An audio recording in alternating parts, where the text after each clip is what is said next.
Hind dear students, आज इस video में हम देखेंगे आइंस्टीन का प्रकाश वैद्युत समीकरण देखेंगे। और पिछली वीडियो में हमने जो कल की वीडियो थी उसमें हमने डी ब्रोगली तरंगदैर्घ्य की जो समीकरण होती है उसको हमने देखा था। तो आज इस वीडियो में हम आइंस्टीन का प्रकाश वैद्युत समीकरण देखेंगे। तो चलिए इसका आइंस्टीन का वैद्युत समीकरण देखते हैं। तो प्लांक के क्वांटम के सिद्धांत के अनुसार प्रकाश विकिरण ऊर्जा क्या होती है, जिसे हम नग्न आंखों से नहीं देख सकते, यानी विकिरण ऊर्जा के छोटे छोटे बंडलों के रूप में चलता है, जिसे फोटान कहते हैं। और एक फोटान की ऊर्जा ई बराबर क्या होती है, एच न्यू होती है। ऊर्जा बराबर क्या होती है, ई बराबर एच न्यू होती है। तो ऊर्जा मान लेते हैं एक सरफेस है, यानी कि एक सतह है। ये काहे की सतह है, धातु की सतह है। तो ये धातु की सतह है और इस पे मान लेते हैं फोटान आपतित हो रहा है और यहाँ से इलेक्ट्रॉन का उत्सर्जन हो रहा है। ये फोटान इस पर आपतित हो रहा है धातु की सतह पर, और यहाँ से इलेक्ट्रॉन का उत्सर्जन हो रहा है। ये इस पर जो ये क्या है, ये इलेक्ट्रॉन है। एक फोटान जब इलेक्ट्रॉन से मिलता है तो एक फोटान केवल एक ही इलेक्ट्रॉन से क्रिया करता है।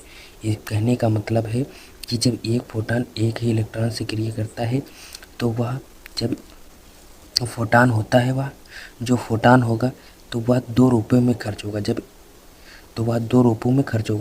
तो आपतित फोटान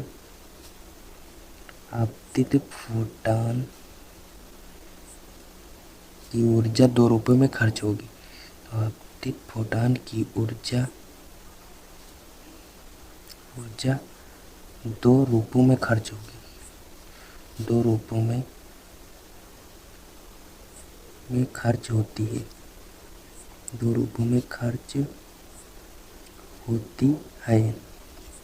तो कौन कौन से दो रूपों में खर्च होती है, पहला जो है कार्य फलन के रूप में। तो W नॉट बराबर एच न्यू नॉट। तो ये पहला है कार्य फलन के रूप में। अब कार्य फलन क्या होता है, कार्य फलन किसी धातु की सतह पर किया गया कार्य। अब कार्य क्या, कि धातु की सतह पर इतना कार्य किया जाए, इस धातु की सतह पर इतना कार्य किया जाए कि यहाँ से इलेक्ट्रॉन का उत्सर्जन शुरू हो जाए। तो जब इस धातु की सतह पर इतना कार्य कर दिया जाए कि यहाँ से इलेक्ट्रॉन का उत्सर्जन प्रारंभ हो जाए, तो इसी को कहते हैं कार्य फलन। तो ये होता है कार्य फलन। अब दूसरी जो और बची ऊर्जा होती है, तो शेष ऊर्जा इलेक्ट्रॉन को गति देने में, यानी कि इलेक्ट्रॉन को गति प्रदान करने में खर्च होती है। इलेक्ट्रॉन को गति प्रदान करने में खर्च होती है। अब तो जो ऊर्जा होती है वो के मैक्सिमम बराबर हाफ mv मैक्स स्क्वायर, ये होती है काइनेटिक एनर्जी। आप ये दोनों को समझ लिए, आपकी जो पूरी पिक्चर क्लियर हो जाएगी। अब जो संपूर्ण ऊर्जा होगी, वो जो संपूर्ण ऊर्जा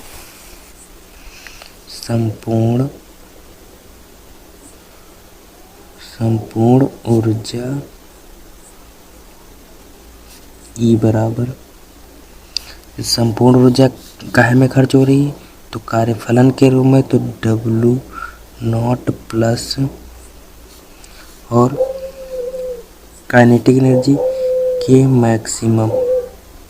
अब हमें यहाँ पर जो चाहिए क्या, के मैक्सिमम। यहाँ पर जो हम इसको यहाँ पर इसी को देख लेंगे तो एक स्टेप कम हो जाएगा।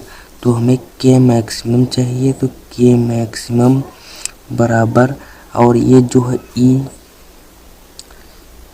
माइनस से हो जाएगा, माइनस W नॉट, ये हो जाएगा। अब यहाँ पर इन सभी के मान इनपुट कर देंगे। तो के मैक्सिमम बराबर क्या होता है, half mb square, half mb square, वो भी होगा मैक्सिमम यानी अधिकतम। तो बराबर, और ये क्या है, एच न्यू, एच न्यू है, माइनस डब्ल्यू क्या होता है, एच न्यू नॉट, ये होता है। अब ये यहाँ पर इसको हम हाफ mb स्क्वायर मैक्सिमम, अधिकतम होगी, और यहाँ पर एच ये भी है और एच, तो इसको हम एच कॉमन ले लेंगे। तो एच कॉमन ले लेंगे तो न्यू बचेगा, new minus new not, new minus new not, ये हो गया। अब इसको हम इस तरह से ना लिखकर और इसको इस तरह से भी लिख सकते हैं। इसको हम इस तरह से ना लिखकर, ये जो है काइनेटिक एनर्जी है, तो इसको हम के मैक्सिमम भी लिख सकते हैं। के मैक्सिमम बराबर H into new minus new not. अब इसमें हम देख लेते हैं ई क्या है, और ई तो पता ही है, और एच और न्यू क्या है और न्यू नॉट क्या है, ये सब इसमें अब सब ये देख लेते हैं। तो ई बराबर क्या होता है, यहाँ पर देख लेते हैं सब। तो ई बराबर क्या होता है, ई क्या है, ऊर्जा है यानी एनर्जी है, और ये न्यू क्या है, न्यू फ्रीक्वेंसी है, आवृत्ति है, और एच क्या है, प्लांक नियतांक है। इसको हमने कल भी बताया था डी ब्रोगली तरंगदैर्घ्य में, प्लांक नियतांक है, इसकी वैल्यू भी फिक्स होती है। तो इसकी वैल्यू होती है 6.63 गुणे, अब इसको 3 ना लिख के तब भी कोई बात नहीं, 10 की पावर माइनस 34 जूल सेकेंड होता है। और न्यू नॉट का है, तो न्यू नॉट है देहली आवृत्ति। अब देहली आवृत्ति क्या है, देहली आवृत्ति, देहली आवृत्ति है। देहली आवृत्ति क्या है, तो देहली वह न्यूनतम आवृत्ति जो जिस आवृत्ति पर जो इलेक्ट्रॉन का उत्सर्जन प्रारंभ हो जाए, इसकी जो कुछ न्यूनतम आवृत्ति यानी कि मिनिमम आवृत्ति होगी कि यहाँ से जो इलेक्ट्रॉन का उत्सर्जन प्रारंभ हो जाएगा, तो इसी को कहते हैं देहली आवृत्ति। वह न्यूनतम आवृत्ति कि जिस आवृत्ति पर इलेक्ट्रॉन का उत्सर्जन प्रारंभ हो जाए उसे देहली आवृत्ति कहते हैं। अब देखते हैं डब्ल्यू नॉट क्या है, तो डब्ल्यू नॉट है कार्यफलन। तो कार्यफलन तो हम बता ही चुके हैं कि वह धातु की सतह पर किया गया कार्य, यानी कि इस धातु की सतह पर इतना कार्य कर दिया जाए कि यहाँ से इलेक्ट्रॉन का उत्सर्जन प्रारंभ हो जाए, तो उसे कहते हैं कार्यफलन। आई होप आप लोगों को आइंस्टीन का प्रकाश विद्युत समीकरण बहुत अच्छी ढंग से समझ में आया होगा। अब इस वीडियो में बस इतना ही, अब मिलेंगे नेक्स्ट वीडियो में, तब तक के लिए जय हिंद।